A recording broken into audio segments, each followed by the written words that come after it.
నమస్తే రమ్మగారు. నమస్తే జయ. ఏదైనా ఒక మంచి కథ, భక్తుల కథ చెప్తాం. ఆ, సక్కుబాయి కథ చెప్పుకుందాం. ఆ, ఈ మరాఠీ ప్రాంతంలోనే మరాఠా దేశంలోనే ఒక భార్యాభర్త ఉండేవాళ్ళు. వీళ్ళు చాలా భక్తులు. పండరిపురానికి దగ్గర ఊరు వీళ్ళది. అయితే ఈ వీళ్ళకి ఒక అమ్మాయి పుట్టింది. లేక ఒకదే పిల్ల. అయితే ఈ పిల్ల పేరు సక్కుబాయి. వీళ్ళంతా బాయి పేరు కలుపుకుంటారు. కమలాబాయి అలాంటి పేర్లు ఉంటాయి కదా. బాయి అంటే స్త్రీ, బహుశా అలాగే అనిపిస్తుంది పేరు. అయితే ఈ సక్కుబాయి చిన్నప్పటి నుంచి పిల్ల కొంచెం మంచి బుద్ధి కలిగిన పిల్ల, వివేకవంతురాలు, బాగా భక్తి. పక్కనున్న గుళ్ళోకి వెళ్ళేది, వాళ్ళ అమ్మ చెప్పిన మాట వినేది, స్నేహితులతో ఆడుకునేది, బుద్ధిమంతురాలుగా ఉండేది. చిన్నప్పుడట ఒక 7-8 సంవత్సరాల వయసు ఉన్నప్పుడు, 8 ఏళ్ల వయసు అప్పుడు వాకిట్లో కూర్చుని మట్టితో గుడి కట్టుకుంటోంది. పిల్లలు ఇసుక గూళ్ళు కడతారు కదా, అవును, పిచ్చి గూళ్ళు, చిన్న చిన్న గూడులా కట్టి దాని ఇట్లా గుడిలాగా చేస్తుంది. సదానందుడు అనే ఒక సిద్ధుడు, ఒక యోగి ఆ దారిలో వెళ్తున్నాడు. ఆయన ఏదో జపం చేసుకుంటూ వెళ్తూ ఆయన కాలు ఈ గుడి మీద పడింది. పిల్ల కట్టుకుంటున్న ఇసుగూడు మీద పడేసరికల్లా ఇసుగూడు అణిగిపోయింది. పిల్ల బెక్కమొహం వేసి ఏడుపు మొహంతో చూసింది ఆయనకేసి. ఆయనకి తెలిసింది తనేం చేశాను. చూసుకుని అమ్మ నెత్తి మీద చేయేసి చెప్పేట, సృష్టి బ్రహ్మదేవుడు ఇలాంటి మృణ్మయ మందిరాలు నిర్మిస్తాడు, మట్టితో చేసేవి. ఆ మృణ్మయ మందిరాలు మట్టి మందిరాలం మనము. ఈ మృణ్మయ మందిరంలో ఒక తన్మయ మందిరాన్ని నిర్మించాలి. మట్టి గూడు, భగవంతుడు నిర్మించిన మట్టి గూట్లో జీవుడు ఉంటాడు. మనం నిర్మించిన తన్మయ మందిరంలో అంటే తనువుతో లోపల చేసినటువంటి గుడిలో భగవంతుడు ఉంటాడు. ఆ తన్మయ మందిరంలో భగవంతుడిని ఉంచాలంటే చిన్మయ స్ఫూర్తి కావాలి. దానికి చిత్ ఏమిటో తెలుసుకోవాలి. మనము కానిది ఇంకొకటి ఏదో ఉంది. ఇది మనం కదా, నేను నువ్వేమైనా చేసావా? నువ్వు ఏదో క్రియ చేస్తే మానవుడు, ఒక మనిషి పుట్టాడు. నీవు ఏ క్రియ వల్ల మానవుడు జన్మించాడో ఈ క్రియకి ఈ మానవుడికి సంబంధం లేదు. ఇది వేరే స్వరూపం. అంటే ఇప్పుడు ఈ క్రియ వరకే నీది. ఈ క్రియలోంచి ఒకడు జన్మించడం అనేది నీ ప్రమేయంతో జరగదు. అలా దానంతటా జరిగిపోతుంది. ఆ జరిపేవాడు బ్రహ్మ. అతను ఏం చేస్తాడు, ఇందులో ఒక జీవుడిని ప్రవేశపెడతాడు. ఆ జీవుడు భగవంతుడు కట్టినటువంటి మట్టి గుడి, బ్రహ్మ కట్టిన మట్టి గుడి మనలో జీవుడిని ప్రవేశపెట్టి వదిలిపెడతాడు. వీడేం చేయాలి, తన మనసులో ఒక గుడి కట్టాలి. దాంట్లో భగవంతుణ్ణి ఉంచాలంటే ఈ చేత్తో చేసింది, కాలుతో చూసింది, కంటితో తెలుసుకున్నది కాదు. కంటికి కనపడనిది, చేత్తో చేయలేనిది అయినటువంటి ఒక స్వరూపాన్ని అక్కడ ప్రతిష్ఠ చేయాలి. ఆ స్వరూప ప్రతిష్ఠ ఎలా జరుగుతుంది అని చెప్పి ఈ పిల్లకి చెప్పాడు. ఆ స్ఫూర్తిని కలిగిద్దాం, నేను నీకు కలిగిస్తానని పాండురంగ మంత్రాన్ని ఉపదేశం చేసేట 8 ఏళ్ల పిల్లకి. ఆమె ఆ 8 ఏళ్ల పిల్ల అప్పటి నుంచి పాండురంగ మంత్రం చెప్పుకుంటూ ఉండేది. భగవంతుడు ఇప్పుడు నువ్వు చేసేది ఏది భగవంతుడు కాదు, నీ బుద్ధి నిలవడానికి ఏర్పరచుకుంటావు. గుళ్ళు గోపురాలు ఎన్నున్నాయి జయ. అవునండి, ఎన్ని వేల లక్షల దేవాలయాలు ఉన్నాయి, ఎన్నో ప్రతిమా స్వరూపాలు.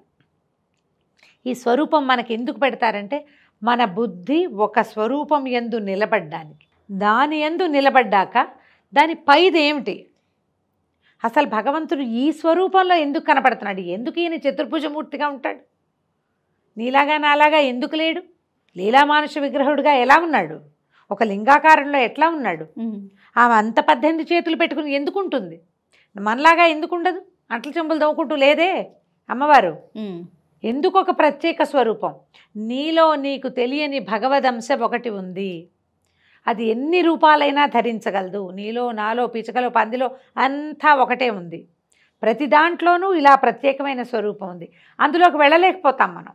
ఎంతసేపు ముక్కు కన్ను వాటిని చూస్తూ ఉంటాం.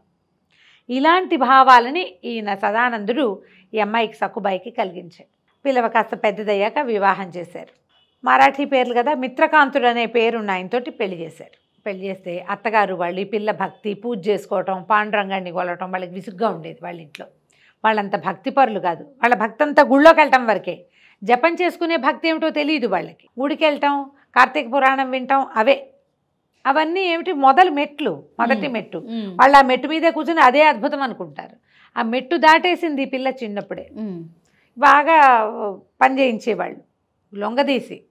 ఎంత పనో అయితే ఒకసారి ఏమైందట, పండరి యాత్రకి వెళ్తున్నారట అక్కడ ఆ ప్రాంత వాసులంతా. వెళ్తుంటే వీళ్ళు పండరికి పాటలు పాడతారు. ఆ పండరి యాత్ర పాటలు మహాద్భుతంగా ఉంటాయి, అసలు పిలిచేస్తున్నట్టు ఉంటాయి అన్నమాట. ఆ భక్తి పారవస్యంలో ఈ అమ్మాయి ఏం చేసిందట, ఆ పండరి యాత్రికులతో పాటు 2 చేతులు నెత్తి మీద పెట్టుకుని పాటలు పాడుతూ వాళ్ళ వెనకాల వెళ్ళిపోయిందట. అత్తగారు చూసి ఎవరితోటి లేచకపోతుందని, మరి అంతేగా యాత్రికులు పోతేనే వాళ్ళ వెనకాల పడి వెళ్తుంటే ఏమనుకుంటారు, వాళ్ళకి ఒకటే అర్థమవుతుంది, అంతే. తొలి మెట్టు మీదే ఉన్నారు, మెట్లు ఎక్కలా, వాళ్ళు మొదటి మెట్టు తాలూకు మొదట నుంచుని ఉన్నారు. నుంచున్న వాళ్ళకి అలాగే అర్థమవుతుంది. ఆవిడ లాక్కొచ్చి ఇంట్లో పడేసింది. ఇట్లా చేస్తావా, అట్లా చేస్తావా, ఇట్లా చేస్తావా, తిట్టింది, 2 చెంపకాయలు కొట్టింది. అత్తగారులు కొట్టేవాళ్ళు, ఇప్పుడు అత్తగారులు ఒట్టుగా తిడుతున్నారు. కొట్టి ఏం చేసిందట, ఒక బస్తాడు జొన్నలు అక్కడ పడేసి జొన్న పిండంతా విసరమందిట. వాళ్ళు జొన్న ఎక్కువ తింటారు కదా. అవును. ఆ జొన్న పిండి ఏం విసురుతుంది అమ్మాయి, ఏవో విసిరింది. విసిరి విసిరి విసిరి పాట పాడుకుంటూనే ఏదో తమాషా పండరి యాత్ర పాట కూడా ఒకటి చిన్నప్పుడు నేర్చుకున్నాం మేము, మర్చిపోయినా, గుర్తు రావట్లేదు. పిలుస్తూ ఉంటారనమాట, వెళ్దాం వెళ్దాం వెళ్దాం పండరిపురం యాత్రకి వెళ్ళాలని. నడిచి వెళ్తారు. ఇప్పటికీ కూడా పండరిపురానికి నడక యాత్రికులు బాగా కనిపిస్తారు. ఏ ఊరుంటే ఆ ఊరు నుంచి బయలుదేరి నడుచుకుంటూ వెళ్తారు పాటలు పాడుకుంటూ. ఆ పాట పాడుతూ పాడుతూ సొమ్మసిల్లి పడిపోయిందట. పాండురంగడు వచ్చి ఆమె బదులు మొత్తం బస్తా పిండంతా విసిరేసాడు. ఈవిడ స్వరూపంలోనే, ఈవిడ రూపంలోనే పిండి విసిరాడు. ఆవిడ ఏ టైంలో లేచినా అత్తగారు లేచి చూస్తోంది కోడలు ఏం చేస్తోంది అని. 12ంటికి లేచింది, పిండి విసురుతోంది కోడలు. 2ంటికి లేచింది, కోడలు పిండి విసురుతోంది. 4ంటికి లేచినా విసురుతోంది. తెల్లవారి ఇంతకీ అమ్మాయి అక్కడ లేదు, ఓ పక్కన సమస్యలు పడుకున్నది. పొద్దున్నే లేచి క్షమించత్తయ్యా నేను పిండి విసరలేకపోయానంటే నిర్ఘాంతపోయారు ఇంటిల్లి పాది. తింటూ పదగా ఇది ఇక్కడే ఉంది, పిండంతా విసరమని పడి ఉంది. ఆవిడ చూసింది కదా. దాంతో అత్తగారు ఏమనుకుందంటే దీనికి భగవంతుడు సహాయం చేస్తున్నాడని అర్థమైంది. కోపం పట్టలేకపోయింది. భగవంతుడి సహాయం కూడా అయినా సరే ఆవిడకి దీనికి దేవుడు దిగి రావడం ఏంటి, వెర్రి బొందా, దీనికి ఎందుకు రావాలి దేవుడు దిగి? ఓకే. మీకు ఇలా పోటీ పెట్టుకోవడానికి పంతానికి భక్తికి ఇక్తి అడ్డం రావు. భగవంతుడు కూడా కాదు, వాడికి ప్రత్యక్ష అవటం ఏమిటి, అలా కదా కావాలి, నాకు కదా కావాలి. మేము రోజు గుళ్ళోకి వెళ్ళేవాళ్ళం. ఇది గుడికి వెళ్ళదు గోపురానికి వెళ్ళదు, ఎంతసేపు గుడి కూడా అని జపం చేస్తుంది. దాంతో ఏమవుతుంది, గుడికి వెళ్ళి దర్శనం చేసి పువ్వులు సమర్పిస్తే కదా భగవంతుడు వచ్చే దానికి వస్తాడు. దీనికి ఎట్లా వస్తాడు? మళ్ళీ ఒకసారి పండరి యాత్రకి చాటింపు వచ్చింది ఊళ్ళో. వచ్చేసరికల్లా ఈవిడ వెళ్దామనుకుని అడిగితే అత్తగారు ఒప్పుకోక మజ్జిగ కవ్వం కట్టే స్తంభానికి వేసి కట్టేసింది. యాత్ర కిందటిసారి వెళ్ళిపోయింది కదా, తన్మయత్వంలో వాళ్ళ వెనకాల పోతోంది, అందుకని లాక్కొచ్చింది కదా అత్తగారు. ఈసారి కట్టేసి వెళ్ళిపోకుండా ఉండటానికి తాడేసి కట్టేసింది. రాత్రి కట్టేశారు. సాయంకాలం తెల్లవారుజామున కృష్ణుడు అత్తగారి రూపంలో వచ్చి తాడోడదీసి పండరిపురం వెళ్ళి రమ్మని ఆజ్ఞ ఇచ్చాడు. అత్తగారే ఒప్పుకుంది కాబట్టి ఈవిడ భజన చేసుకుంటూ ఆ వెళ్తున్న జనాలతో పాటు ఆవిడ వెళ్ళిపోయింది. కృష్ణుడు అప్పుడు సక్కుబాయి వేషంతో ఆ స్తంభానికి వేసి కట్టేసుకున్నాడు.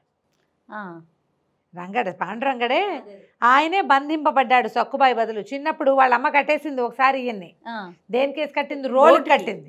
ఈసారి మజ్జిగ చేసే కవ్వం స్తంభానికి వేసి కట్టుబడి నుంచునున్నాడు. అత్తగారు వచ్చింది, తెల్లవారు చూసుకుంది, పండరి యాత్ర వెళ్ళిపోయింది, ఇంక ఇదేం చేయదని బూడదీసింది కట్లు.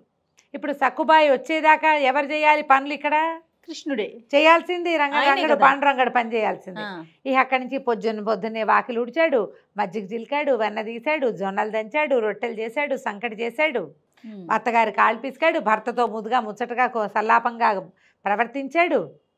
ఇక తన భక్తురాలు వెళ్ళి సశరీరంగా పాండురంగడిని చూసే వరకు కూడా రోజుల తరబడి అత్తారింట్లో సేవించాడు.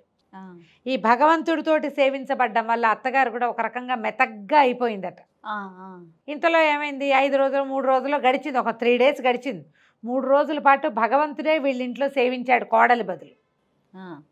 అక్కడికి ఆ పండరి యాత్రకు వెళ్ళి వాళ్ళ ఊరు పక్కనే దగ్గరే కదా, 3 రోజుల్లో అయిపోతుంది యాత్ర. తిరిగి వచ్చిన వాళ్ళు ఎవరో సక్కుబాయిని అక్కడ చూసామన్నారు. వీళ్ళింటో చెప్పేసరికి వీళ్ళు నిర్ఘాంతపోయారు. రోజు ఇక్కడే ఉంది కదా, పండరి యాత్రకు ఎట్లా వెళ్తుంది? ఆ యాత్రకు వెళ్ళింది ఎప్పుడు? ఒకరోజు తెల్లవారుజామున 3 రోజుల నాడు. తెల్లవారుజామున అత్తగారు చూసేసరికల్లా సక్కుబాయి స్తంభానికి ఏ తాడుతో తను కట్టేసిందో అదే తాడుతో కనపడింది. ఈ 3 రోజులు ఆమె నవ్వు, ఆమె మందహాసం, ఆమె పని తలుచుకునేసరికల్లా వీళ్ళకి ఒళ్ళు జలదరించిపోయింది. ఎవరొచ్చి సక్కు బదులు తమని సేవించారో వీళ్ళకి అర్థం కాల. అక్కడికి వెళ్ళి భగవంతుని చూసిన సక్కుబాయి ఆయనలో లీనమైపోయిందట. తిరిగి రాలా వెనక్కి.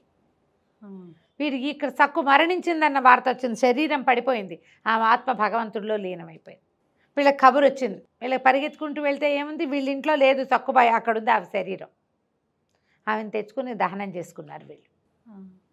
అట్లా సక్కుబాయి భగవంతుడిలో లీనం అవడానికి 8వ ఏట సదానందుడు అనేటువంటి సిద్ధుడు ఇచ్చిన మంత్రంతో అట్లా భగవంతుడినే పట్టుకుని పట్టుకుని పట్టుకుని పట్టుకుని చివరికి ఆయన్ని చూడాలన్న స్వరూపం చూడాలన్న కోరికతోటి ఆయన్ని చూసి ఆయనలోనే ఐక్యమైపోయిందట సతీ సక్కుబాయి.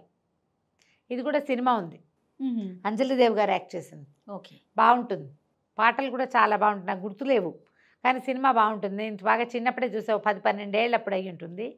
నాకు మామూలుగానే అంజలిదేవి అంటే చాలా ఇష్టం. ఓకే, నా నవ్వు అది బాగా నచ్చుతాయి నాకు. నాకు రౌండ్ ఫేస్ ఇష్టం అని చెప్తుంటాను ప్రతిసారి నీకు. అంజలిదేవేనా?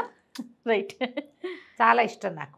ఓకే, నచ్చడానికి ఏముంది, మనకు ఎవరో ఒకళ్ళు నచ్చుతుంటారు కదా, ఫ్యాన్స్ అని చెప్పడానికి వీల్లేదు, వాళ్ళు నచ్చుతారు, బాగా యాక్ట్ చేస్తారు, సినిమా చాలా బాగుంటుంది. ఇదే కథ నడుస్తుంది అన్నమాట. మనకి ఇలాంటి భక్తుల గాథలు ఎన్ని కనపడతాయో. అయితే వీళ్ళు మళ్ళీ ఎప్పుడో ఏదో మనకి ముందు యుగం వాళ్ళు కాదు, కలియుగంలో వాళ్ళే. అవును, భక్త తుకారాం కథ ఒకటి ఇలాంటిదే, అది ఆ కథ కూడా చిత్రమైన గాథలు. చాలా బాగుంది రమ్మగారు. నమస్తే. నమస్తే జయ.